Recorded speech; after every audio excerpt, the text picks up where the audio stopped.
આજે આપણે બનાવીશું પૂરણપૂરી. પૂરણપૂરી માટે ચણાની દાળ અડધા કલાક પહેલાં પલાળી મૂકી હતી. પલાળી મૂકી એટલે તરત જ ચડી જાય, વાર ન લાગે. એના માટે હવે આપણે કુકરમાં બાફવા મૂકી દઈશું. એમાં હવે આપણે પાણી એડ કરી દઈશું.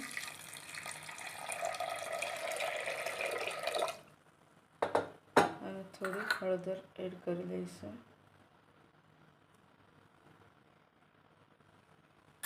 બાફવા મૂકી દઈશું આપણે. અહીં આપણે પૂરણ માટે દાળ પણ બફાઈ ગઈ છે. આ રીતેની સરસ મસ્ત બફાઈ ગઈ છે. એને હવે આપણે બીજા વાસણમાં કાઢી લઈશું.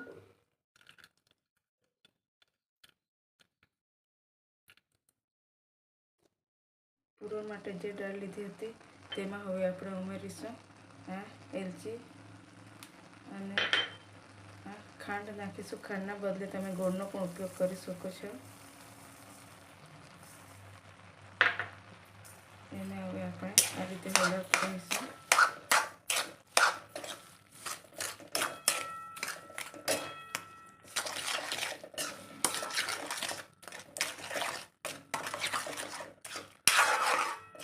તમને જેટલું ગળ્યું ફાવે એ રીતે ખાંડ નાખશો, કાં તો ગોળનો ઉપયોગ કરી શકો છો.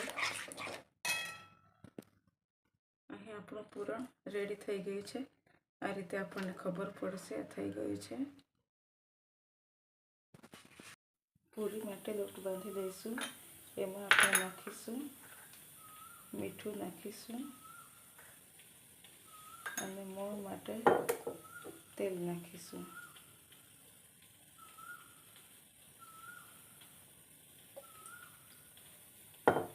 હવે આપણે પૂરીનો લોટ બાંધી લઈશું. પૂરીના લોટ માટે તમે મેંદાનો પણ ઉપયોગ કરી શકો છો, કાં તો 1 વાટકી મેંદો અને ઘઉંનો લોટ એ રીતે પણ ઉપયોગ કરી શકો છો. મેં અહીં ઘઉંનો લોટ લીધો છે.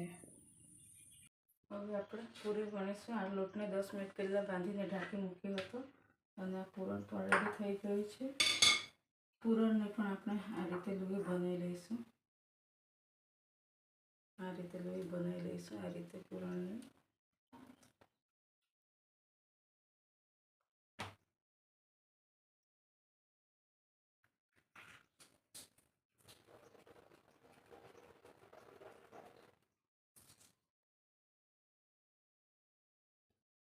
આ રીતે એમાં આપણે પૂરણ મૂકીશું.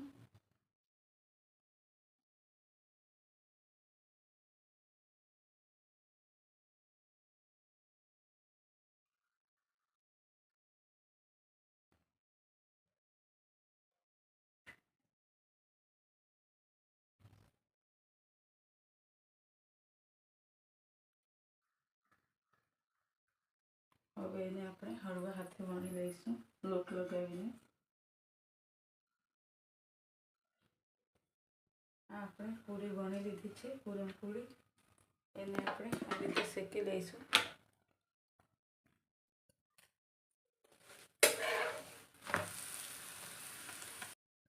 આ રીતે પૂરણપૂરી આ રીતે શેકી લેવાની અને તેલ નાખવાનું છે. તેલના બદલે તમે ઘીનો પણ ઉપયોગ કરી શકો છો. આ આપણી પૂરણપૂરી રેડી થઈ ગઈ છે.